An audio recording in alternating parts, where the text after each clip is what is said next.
Hello, this is Dr. Paul Cottrell, and I am going to do a series of lectures that are very important as we move into a new age. And that age is due to AI and how it speeds up the process to build biological warfare using pathogens, bacterial, fungal, parasitic, or even viral. I'll primarily, as an example, focus more on the viral aspects of this, but it can be applied to other pathogens, all right? But the key here is that we need to have a more grander strategy on how to deal with this new problem that we're in. We are in a new age, and that new age will have to have guardrails because the genie is out of the box. And it's if you have individuals that can make money taking advantage of people, and you have a runaway national security state, you may have a problem, right? So it's really important to understand that we are in a different age. So it's very similar to Oppenheimer. When Oppenheimer and his team tested the first nuclear device in Los Alamos, and voila, it works, and it changed the world. And there were two things that happened. Understanding of the atom and of quantum physics and a new source of energy, but also a deadly weapon. And it changed international affairs. Something similar is happening with AI and being able to manipulate genomes at a fast pace. Scientific discovery can happen, a better understanding of how the human body works and the environment around the human body, but also it can be used for negative purposes like warfare. So these series of lectures that I'm going to do will give you my thoughts, my philosophical thoughts, and ramblings of a more cohesive strategy in a new age that we're in. No one has done this before, and I'm the only one that can do this. So it is now time for me to set in motion the policy. All right, we're in a different age. The genie is not being put back in the bottle, and there's no one else smart enough to do this. So I have to do it. I personally don't want to do this. I am very busy with other things, but there's no one smart enough to do it, so I'll do it. All right, so I'm going to title this Biological Weapons in Foreign Policy. The first title, the first section, the first part, there's going to be multiple parts, but the first part is going to have two sections to it. The first part is going to be titled The Problem of Survival. All right, and within that part will be two sections. The challenge of the biological age and the dilemma of American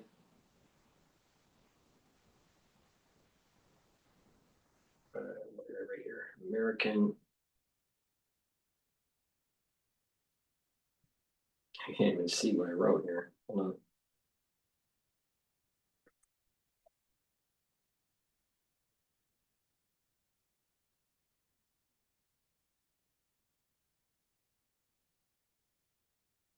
Oh, survival.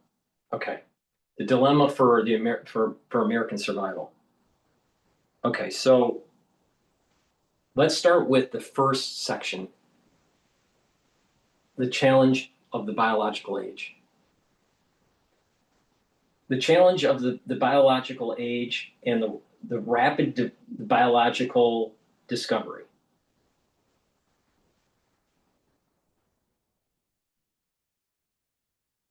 Because of biotech and the economic clustering of the biotech industry and money being funded in the biotech industry and massive processing power through genomic sequencing, proteomics, understanding if certain genes are expressed, what sort of diseases could manifest, doing big data type operations in the laboratory speeds up innovation, speeds up discovery. So there's this rapid ability to understand biological systems. But also there's a ability to manipulate, not just discover, but to manipulate and to do a feedback on that manipulation. Serial passage, CRISPR, these different technologies where you can learn about the environment, what's happening, and map it out, understand what genes are being expressed, what concentrations of a protein in a certain tissue is happening, what sort of pathogens may affect certain types of tissue, but the ability to manipulate and do a reiteration. That's from a biotech tools point of view. CRISPR, these custom plasmids and custom genome sequences. The technology is vast now of what we can do. If we can imagine it, we can basically do it in the laboratory. We're at that stage. That doesn't mean it's going to be easy. It doesn't mean that there's not other things that we don't understand about the human body, because the human body is a very complex system, a chaotic system that probably will never be fully understood. But our understanding of how to manipulate it is starting to get faster. All right. Then you have the rapid AI computation aspect to this. Servers being built out, AI algorithms being produced that are more efficient, LLMs, these language learning models, starting to have this additional inference capability that leads to further discovery, faster discovery. All right. AI right now can help to diagnose by reading certain data, especially EKG data, ultrasound data, radiological data, even some AIs can also take a blood workup and condense it and give you a summary of the patient's health and potentially give a diagnosis of if there's an early stage issue with the kidney. So AI can do a lot of stuff now, but it can also speed up lit reviews. It can speed up methods of manipulation of certain cells, certain tissues, certain genomes, being able to copy paste certain things to be able to custom something. Now, the AI can't physically do it yet, but it can provide the actual research path to do it. All right, I've already tested this out. It's very robust, actually. So you can do a research question, and the AI can provide the methodology to do it. And you using your creativity and working with the AI, and you can speed up the process. All right. You can use AI to fold proteins and test the affinity to other proteins or receptors, and test the affinity and the strength. So you can have a strong affinity, right? But you might be able to pull away from it easy, right? Or you might have a weak affinity and it doesn't really activate the receptor, and it might have a strong binding in a certain region. You can test this out in 3 dimensions, and you can manipulate and have a feedback loop to actually mutate the sequence and then retest to find the perfect fit. So you can modify and also test for affinity. Now, with a receptor, you might want to block it. You might want to activate it. But you can also create proteins that the AI is testing to see if it will be an inhibitor to a certain protein in the cytoplasm, or maybe even in the nucleus, and act as maybe an inhibitor to prevent an oncogene from being activated. So there's lots of things that can be done with this iterative process with AI to speed up discovery. So by using AlphaFold, I've done this already. By using AlphaFold, you can modify, you can get a library of shapes of a certain protein and test that to a multitude of different receptors or proteins that you may want to inhibit or activate. And you're looking for that best fit, the highest affinity calculation. Now, it has to be verified in the laboratory, either in, usually some sort of tissue, right? Some sort of cells, tissues, and you put that protein in and see if it actually inhibits the process. So it has to be verified, but the point that I'm making is that through AI with AlphaFold and HadDoct, you can speed up the process, right?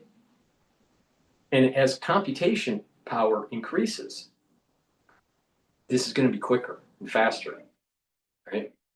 And so it's using the creativity of the human being, but it's leveraging the speed of the AI. And you're going, I need this, something that's something like this.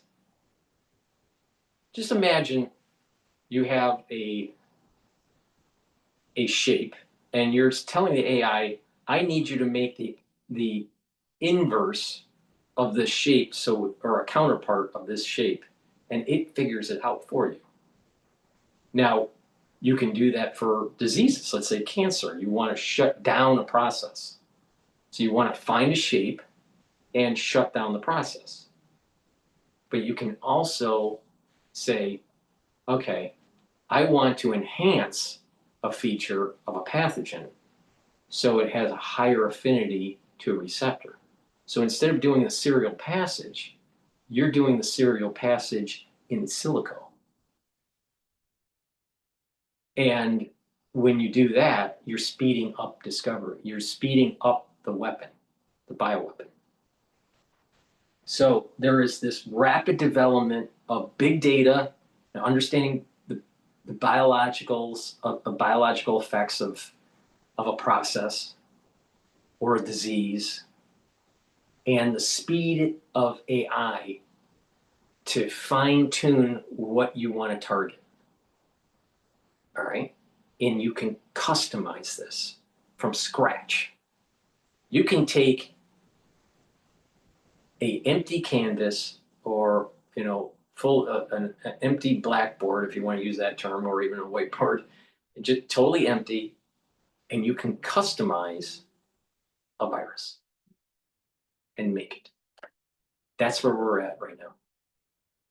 So this is the reason why we have to have a foreign policy in biological warfare, because the genie's already out of the box. Now, dual purpose. Now there's when you do this discovery, I kind of hinted at this when I was talking about the previous section. When you do these discoveries, there's going to be dual purpose. You're going to be able to understand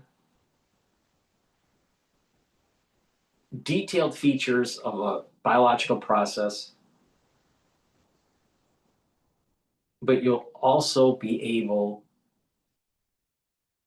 to use this in a nefarious way as a weapon.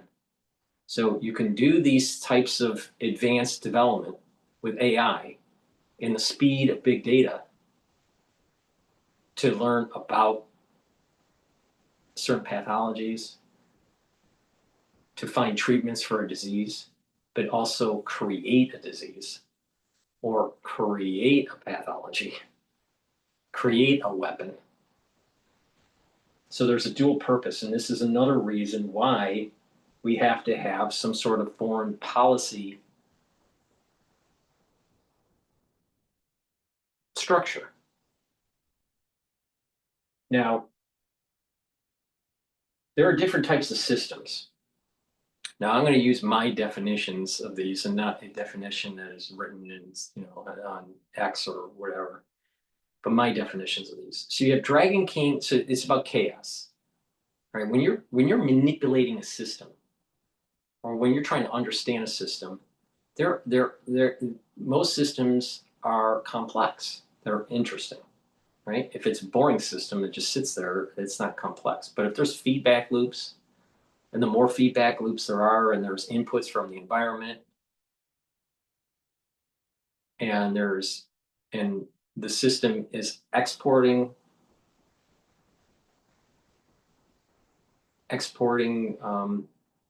information into the environment, and there's a feedback from that, you will have a complex system, and you won't be able to fully model it properly. It's like fuzzy logic. It's like it's fuzzy, and there's randomness, and there's uncertainty, and there's drift, and there's stochastic processes. So it's a complex system, and when you're trying to understand the system, it may fall into these three categories. One category is the Dragon King. Another category is the gray rhino, and the other is the black swan. Now, I've talked a lot about Dragon Kings and black swans, not so much about gray rhinos, but I'm going to use my definitions, all right, and try to simplify this. Now, there are a lot of nuances to this. You can write a book on just Dragon Kings, or just gray rhinos, or just black swans. But let's just boil it down into its simplest constituents.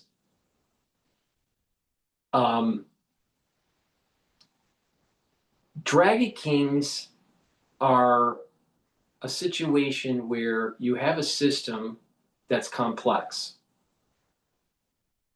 and you may have something happen in the system and not fully realize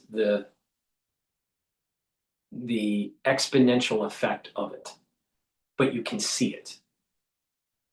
All right. So a great example of this is the space shuttle, all right, when it blew up. All right. There were signs that there was problems with the boosters in cold weather. This is the 86, I think it was the 86 explosion.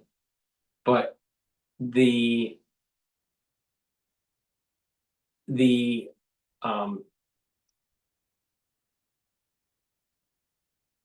NASA and its team didn't fully appreciate the signs that they were seeing,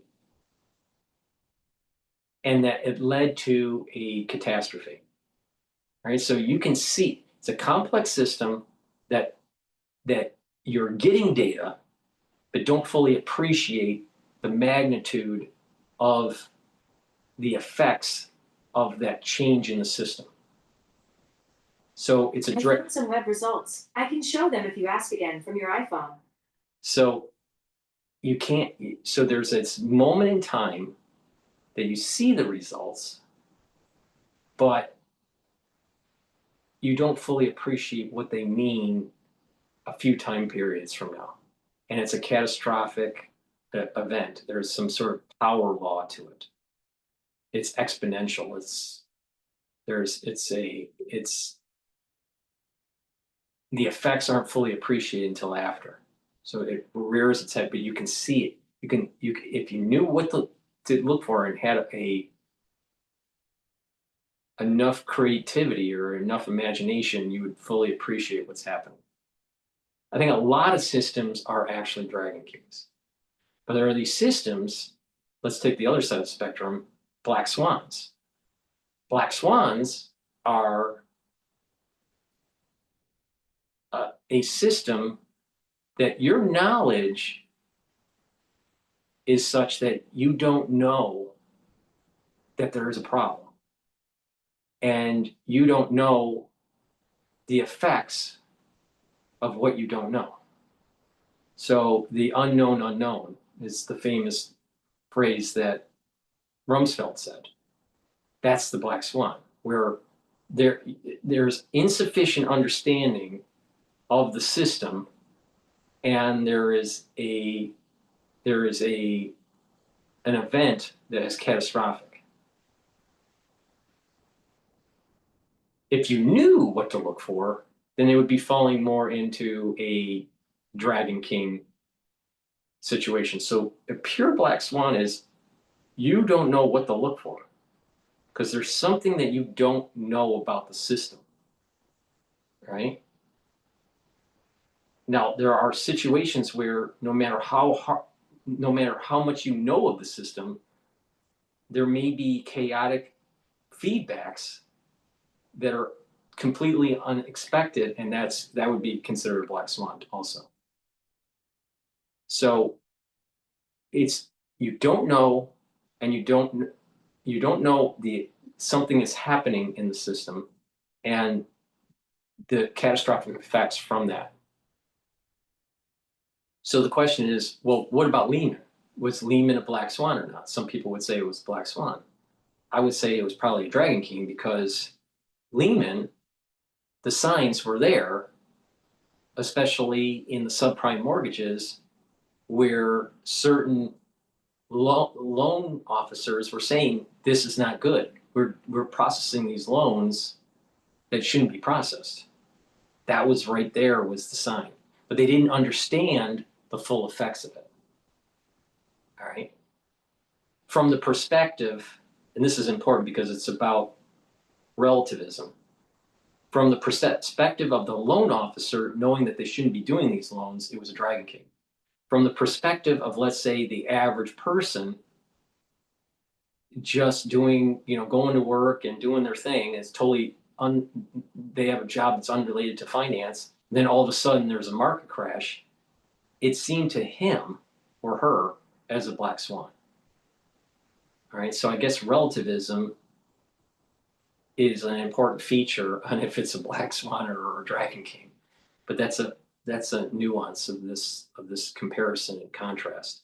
Then you have the gray rhino, and I don't really talk about gray rhinos. They're kind of like in between, where you can kind of see it happening and you have a cognitive dissonance and it's catastrophic. All right. So you kind of know that it's going to be a bad thing, but you see it. But it's so I would say it's cognitive dissonance is the best way. But I don't really work in that realm at all. I'm more on the Black Swan or the Dragon King realm. But you have these complex systems. So when you're manipulating biological systems, especially for warfare, you may be doing something that you don't fully understand. And I think that's part of the problem that we saw with the messenger RNA platform. Not fully understanding the effects, the downstream effects on the human body, especially when it's using that S1 and S2 subunit from the serial passage from Barrick for SARS-CoV-2. Because messenger RNA is a platform and you can put anything in it. But if you put in something that is somewhat benign, you may still have some adverse effects, but it may not be as bad as what we saw during the COVID years. So it's a platform, but it's also what do you put in the platform that's key. And I don't think that the ones that were developing the BioShield actually fully appreciated the negative externalities. So that's where this whole Dragon King and Black Swan, by doing the clinical trials, they had data to show that it wasn't as safe. And for Pfizer, they had clinical data that's showing it wasn't as effective either, but they still went and did it. So it falls in the line of the Dragon King because they didn't fully appreciate the downstream effects of turbo cancers, early onset of dementia, AIDS-like syndrome, right? So when you manipulate systems, even for warfare, negative externalities will happen that were unplanned. And you may see signs of it, which would be the Dragon King, and not fully appreciate the downstream effects. You may see it and just have cognitive dissonance and just say, we have to do this. That would be the gray rhino. Or you just don't have any data that suggests there's going to be a negative externality and you have no idea the magnitude of it. And that's the Black Swan. So that's important to keep in mind. Now,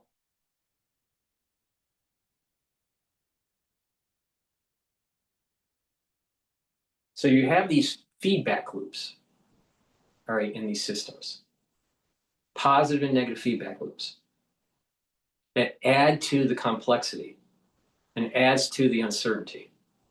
The more feedback loops, the more the weights of the feedback loops change.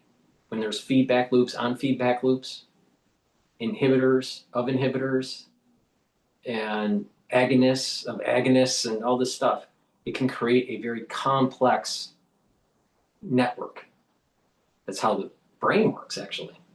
Neurons are connected together, and there are repressing neurons and activating neurons, and it has a complex highway of activity that allows us to think, allows us to control our body. So feedback loops, positive, negative, and the number of them can add to the complexity. Now, because of that, you can have these negative externalities or positive externalities. Things that you didn't expect that are positive, or things that you did expect that are positive, and something that you didn't expect that's negative, or something that you did expect that was negative. So externalities can be something that you expect or did not expect. So there's this concept of, okay, you have the feedback loops, but things can happen that you want to happen, and things that can happen that you don't want to happen. All right, now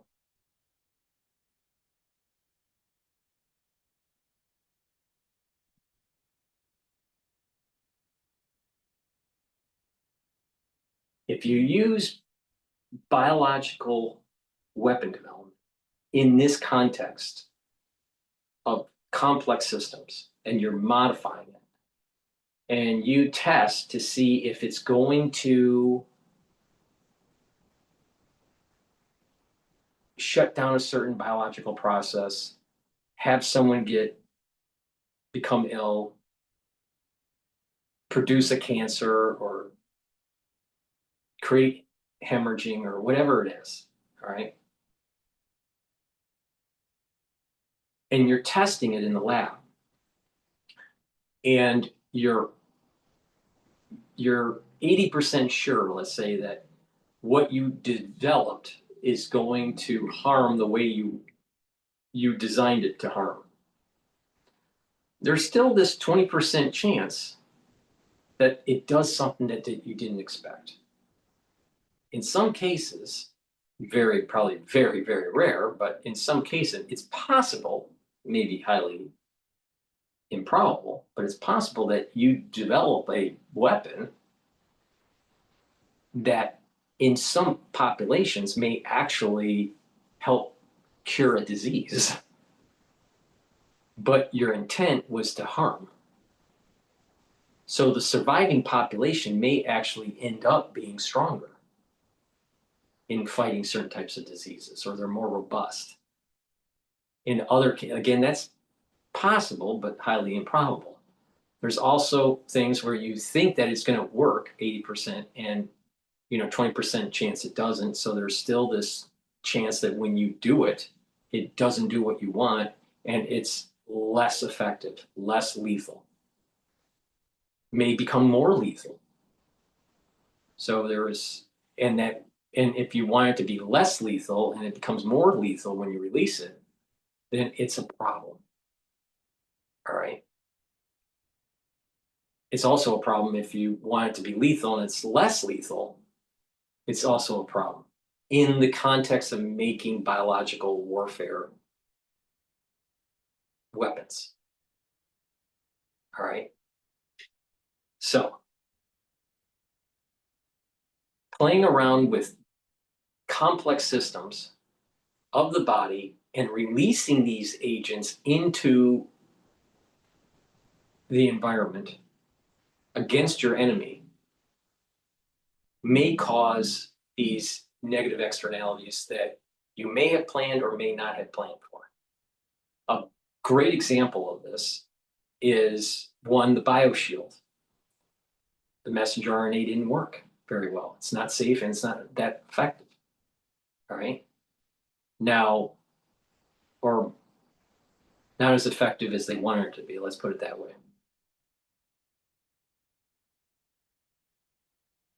So you can be developing these systems where you're not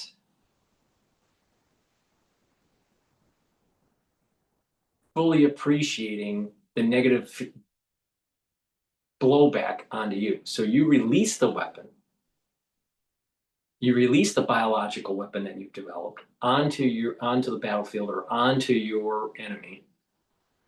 And because you can't control it, because your bioshield isn't working, or something happens with mutations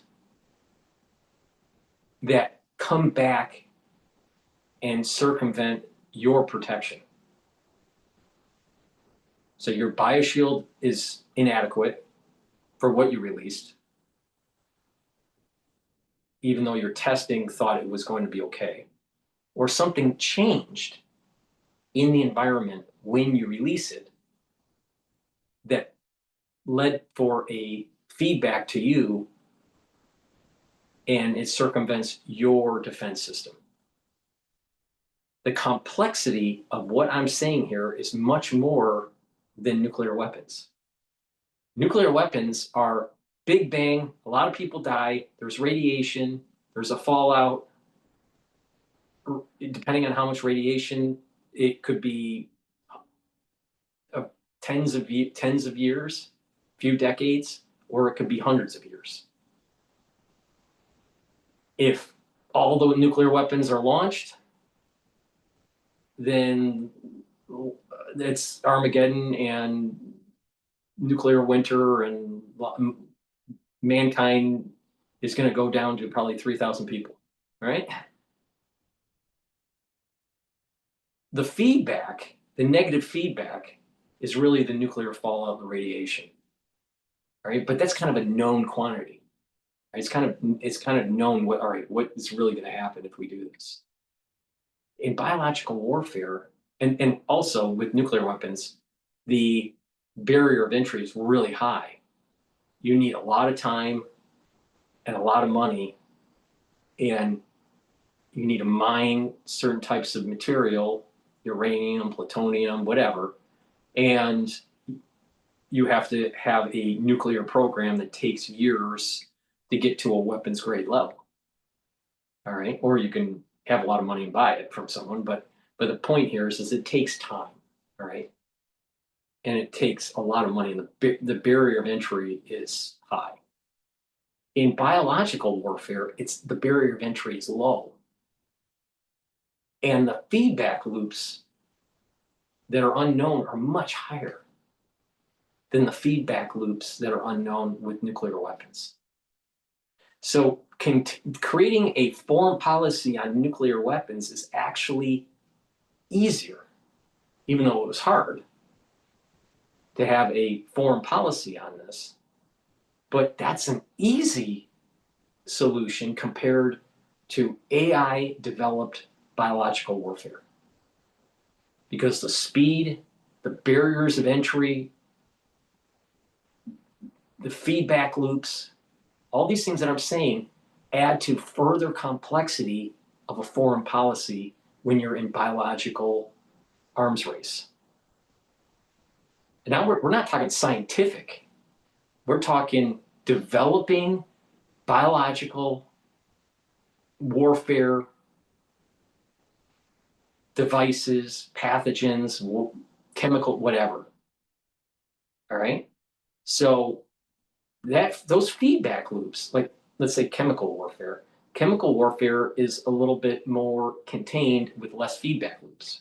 There are some negative feedback loops, but those feedback loops are similar to radiation feedback loops. But when you have biologics like with pathogens like viruses, what you have is mutations and how it affects the immune system, and the bodies that it's affecting also mutate. So you have two organisms that are mutating.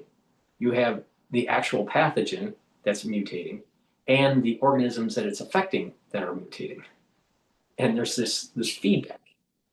So the negative externalities cannot fully be appreciated. So we're now moving into the realm of the black swan.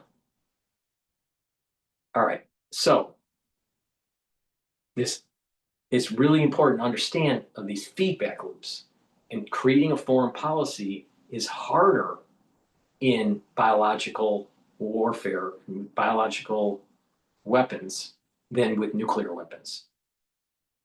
Mutual assured destruction, MAD, is the basic architecture for containing nuclear proliferation and nuclear exchange. Well, what's the MAD strategy in biologics?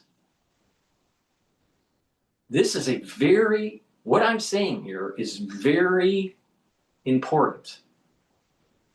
And there's not enough brain power considering this issue. It's surface level with, oh, you're either pro-vax or anti-vax. That's so parochial. What I'm saying here is like we're in a new territory where you're looking at the extinction of the race, of the human race. if we don't be careful. And this is more dangerous than nuclear weapons. So this is very important that we understand that we're already in biological warfare and that we do not have good bioshields, the United States nor the Chinese or other adversaries that we have. But I think the big players here are the Chinese and the United States. You have some of this being developed in Russia, all right. But I think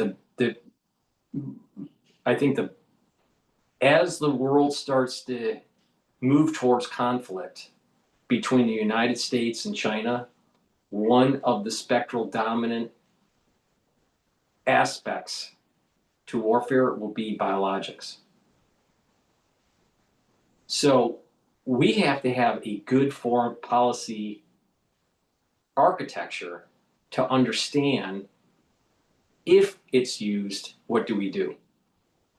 And how do we create an environment that prevents it from being used?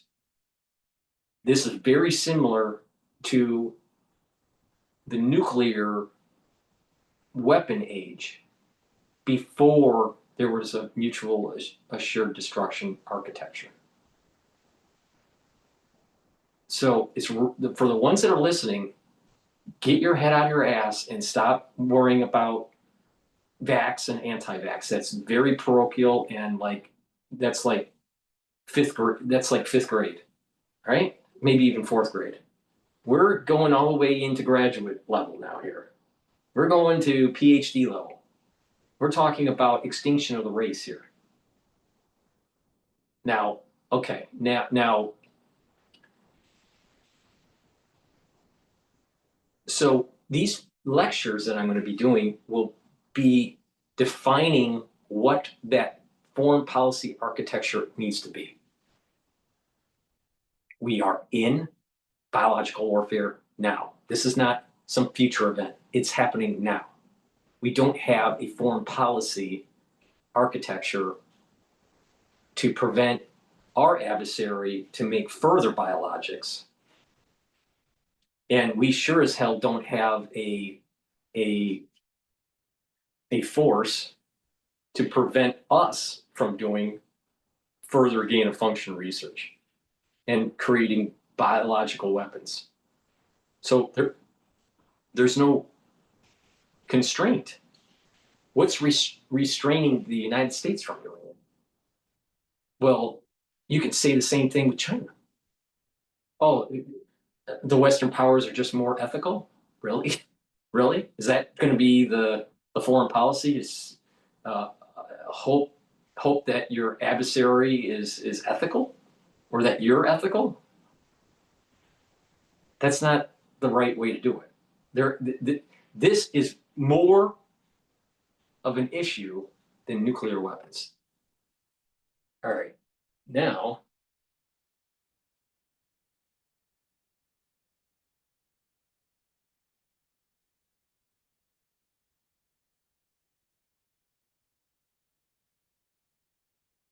when a society is in a situation where they have to consider biological warfare in terms of defense and in terms of offense with an adversary, and their adversary is doing the same thing. They're looking at it in terms of offense and defense.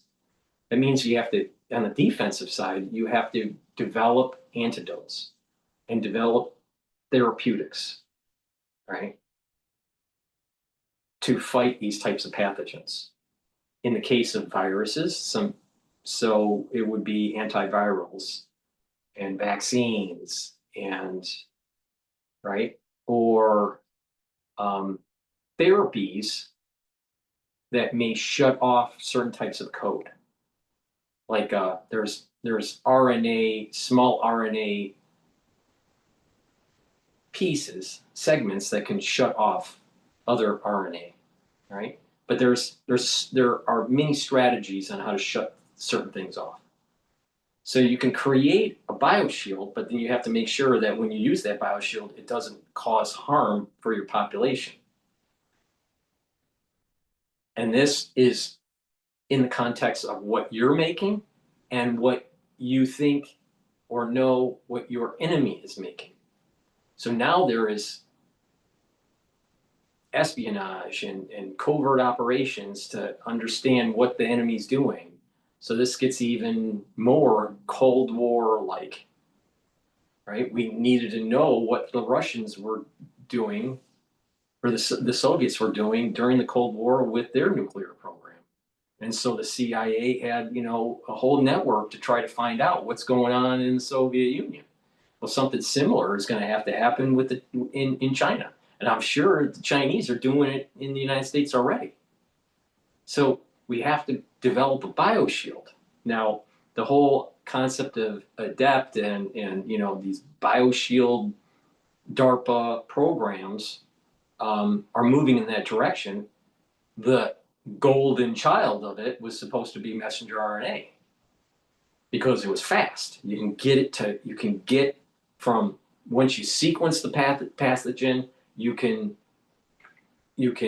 create the messenger RNA code, put it in a lipid nanoparticle, not test, and put it in humans within 14 days. That's how fast it is. But the problem is that it's not tested. And when it's not tested, so let's say you have an enemy that launched a biological weapon on you, and you know you're going to die.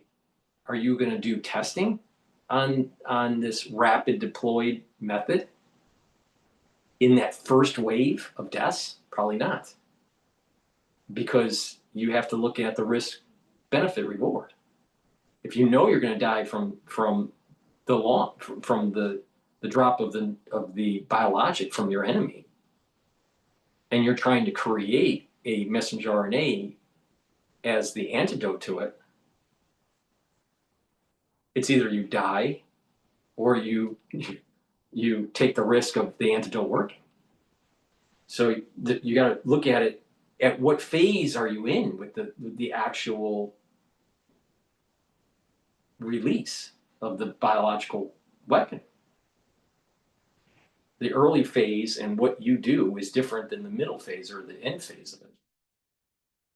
So the best technology out there for rapid deployment, but not knowing efficacy or safety, is the messenger RNA platform. There's nothing better out there. But again, you don't know the efficacy or the safety. So you got to keep this in mind, that there is this element of creating a defensive system for what you develop and for what your enemy is developing. And then you're creating a offensive system that can be more targeting to your enemy and try to minimize the negative blowback when this pathogen starts to circle around the world. All right. And there are different strategies where it could be a soft kill, where it's slow and it takes decades, or something that's fast, something like an Ebola. All right. So, and there are pluses and minuses to both of those strategies. But I know this sounds kind of dark what I'm looking at here, but this is the world that we are in because we didn't shut down the weapons programs when we should have. And the genie's out of the box and you can't put it back in the box. So if we don't have a architecture of foreign policy on what our strategy is for biological warfare and the development of and the maintenance of these biological weapons, we are moving towards extinction. We don't have a foreign policy. It's very there's a hubris. It has a right now. I think in the national security state, it seems to me And not that I've read the literature that deeply, because I haven't. But the thing is that it seems on the surface that they're more focused on how fast can they create a bioshield and surveillance of the environment to see if a potential enemy has been releasing anything. And what we are doing in the laboratory for gain of function for biological weapons. But there's not really a foreign policy stance. So it's more on the usage side, more from the Pentagon side, but not so much from the State Department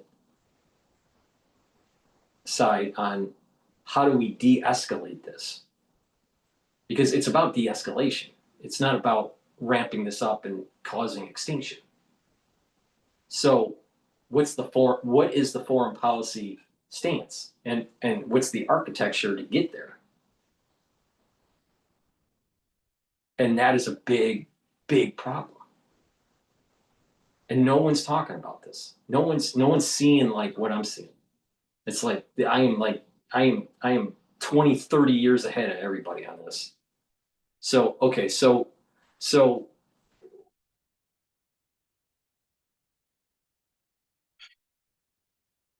there has to be more thought on how to get to a point where the enemy, let's say in this case China, doesn't use biological warfare. And also that China feels that they have positioned themselves in such a way that the United States won't use biological warfare. Now, it is one of the weaknesses of the United States. When we are a unipower, we have hubris. And this was well in its expression with Truman on Stalin at the early days of the nuclear age, when Truman didn't think that Stalin had plans to make a nuclear weapon. But once Truman found out that Stalin tested a device and it worked, it changed the total dynamic. We also saw hubris when the Soviet Union fell and broke apart. And we started to have this hubris mentality in the Middle East, especially with our smart bombs and our stealth technology. So it's dangerous when the United States is a unipower world, when you are dealing with systems that could have extinction capability. So what is the architecture? What prevents us from Armageddon, biological Armageddon? Mutual assured destruction was an architecture that seemed to hold during the nuclear age. But we don't have that, from my estimation, with biologics. So that's my first video on this subject matter on biological weapons in foreign policy. No one's talking about this with this granularity, and the people that may be talking at the surface level probably don't understand the actual biology of it. So please help support the work that I do. I'm going to do another video on this. This is going to be a multiple video series to dive in and to really think deeply about what the foreign policy is, because we're already in biological warfare.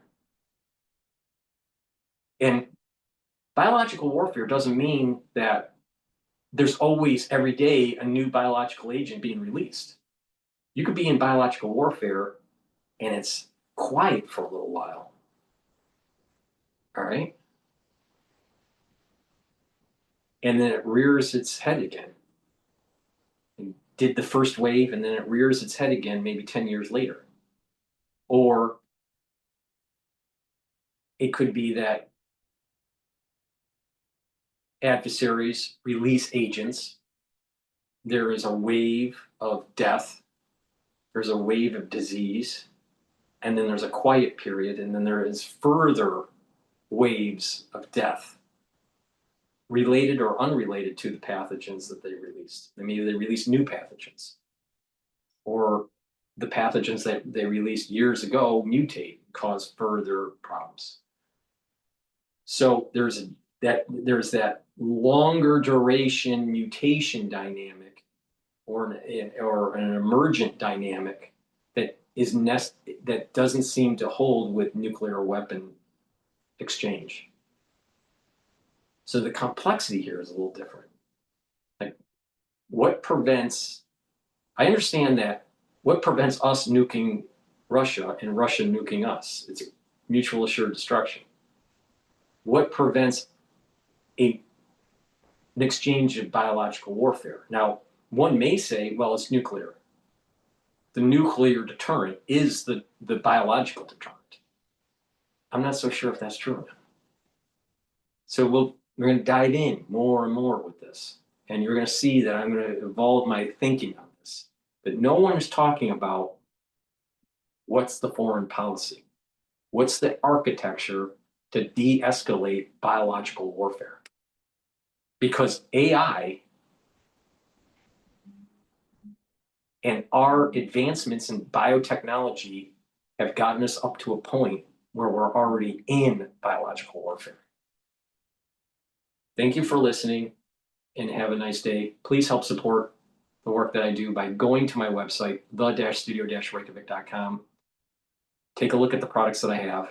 And if you like the content, share the links, ask your social media to follow me. Make sure you follow me on all the channels that I have, 4 channels on YouTube, Brighteon, Bitchute, and Rumble. All the links are in the description of this video and all my videos. And if you want to support the work, get the products, and you can donate through Stripe, PayPal, or buy me a coffee on the homepage, or be a paid member to my Patreon channel. This video series and all the news that I cover, that's for free. I do this for free. There's thousands of videos out there for free. I don't put stuff behind a paywall and behind a Substack and all that. I don't believe in it. I believe that if my thoughts are important to know, you should get it for free. But if you listen to me, you'll actually be able to benefit from understanding the market, how to make money in the market, or how to improve your health. So please help support the work that I do. Thank you for listening, and have a nice night.